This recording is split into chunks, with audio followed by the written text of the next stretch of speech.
Okay, this video is about Hooke's Law and Hooke's Law demonstration lab. So this is our Hooke's Law apparatus.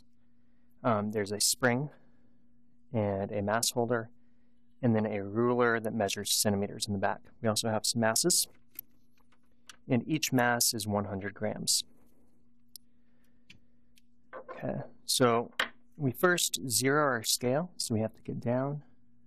And if you look, you can see the bottom of the mass hanger reflected on the back. You want to raise your eye level until it just disappears, and that's where it's balanced or zeroed, and it's zeroed at 0. So that's how we're going to be reading our distance that the spring is stretching. So I have a data table created, and we're going to add masses in increments of 100 grams or 0.1 kilograms and measure the stretch.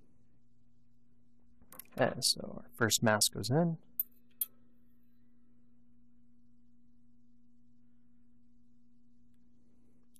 And again, we go below until we just lose the bottom, and it looks like it is 1.8 centimeters or 0.018 meters. And we're using meters and kilograms so that we can talk about forces without doing conversions later. So adding on our second mass. So total mass is now 0.2. Then come below, up. That looks like it is 2.1 centimeters.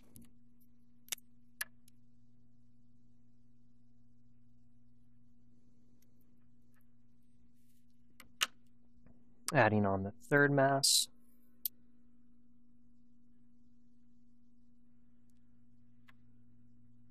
Come below.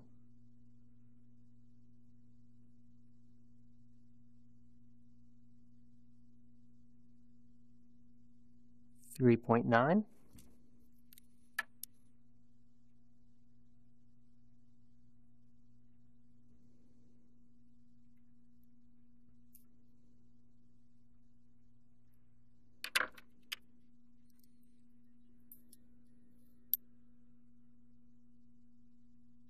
So now 4 masses.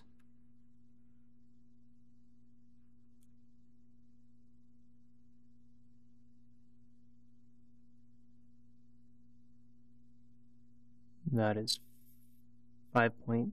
You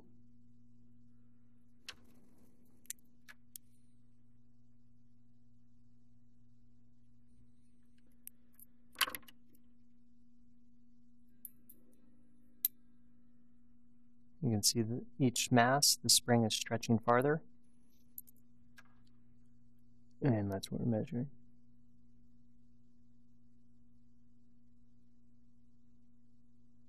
.5.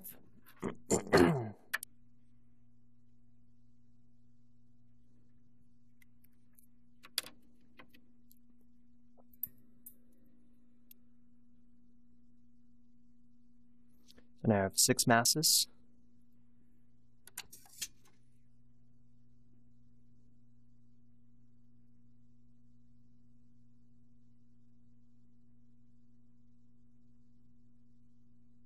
.8.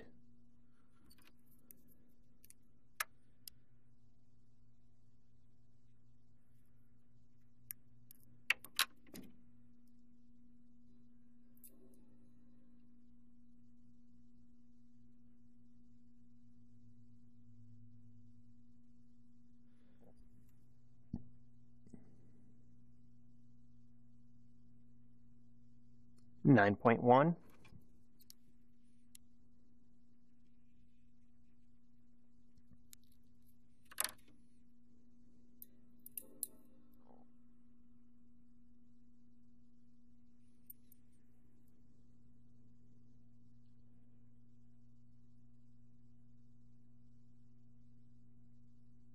.10.3.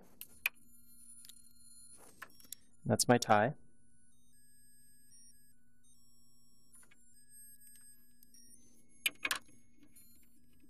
Adding just a little bit of festive spirit to this lab. Okay, so we now have 9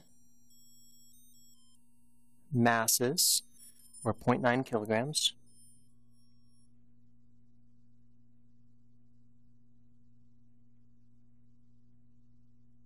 $11.6.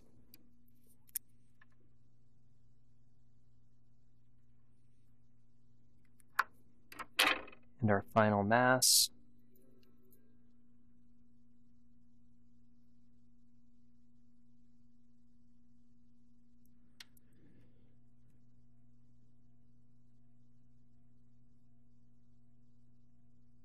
is 12.9.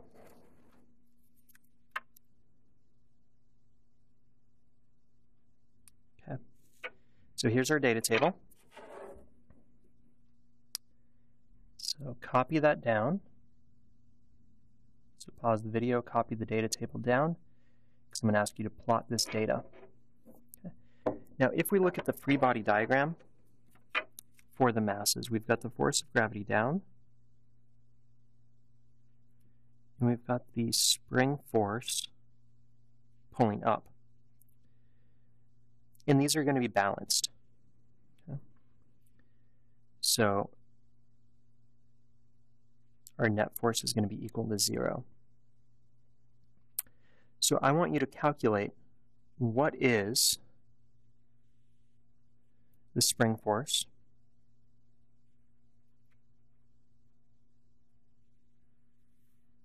for each of these. So fill in this data table.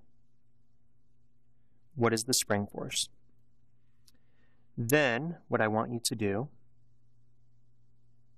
is I want you to graph the spring force versus the stretch. Okay. And graph those two sets of data.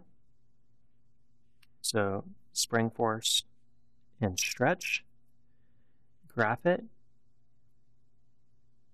Draw a line of best fit. And find the slope of the best fit line.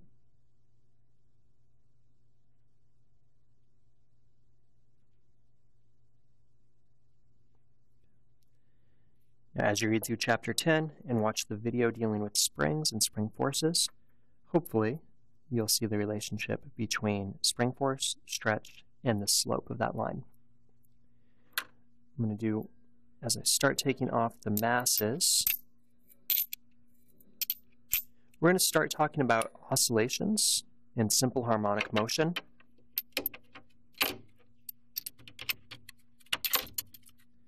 So I have 5 masses, and if I were to add additional force, okay, so I'm going to pull, and I'm stretching the spring an additional distance, and if I let this go, it's going to oscillate. It's going to bounce back and forth.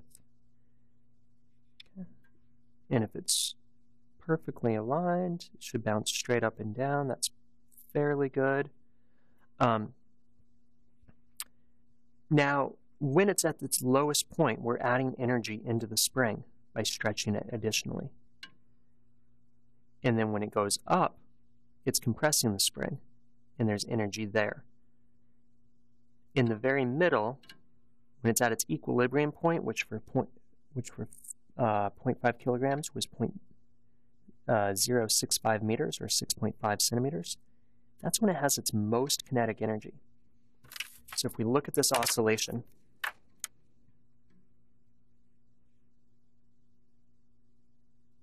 and this is our spring compressed, this is our spring normal,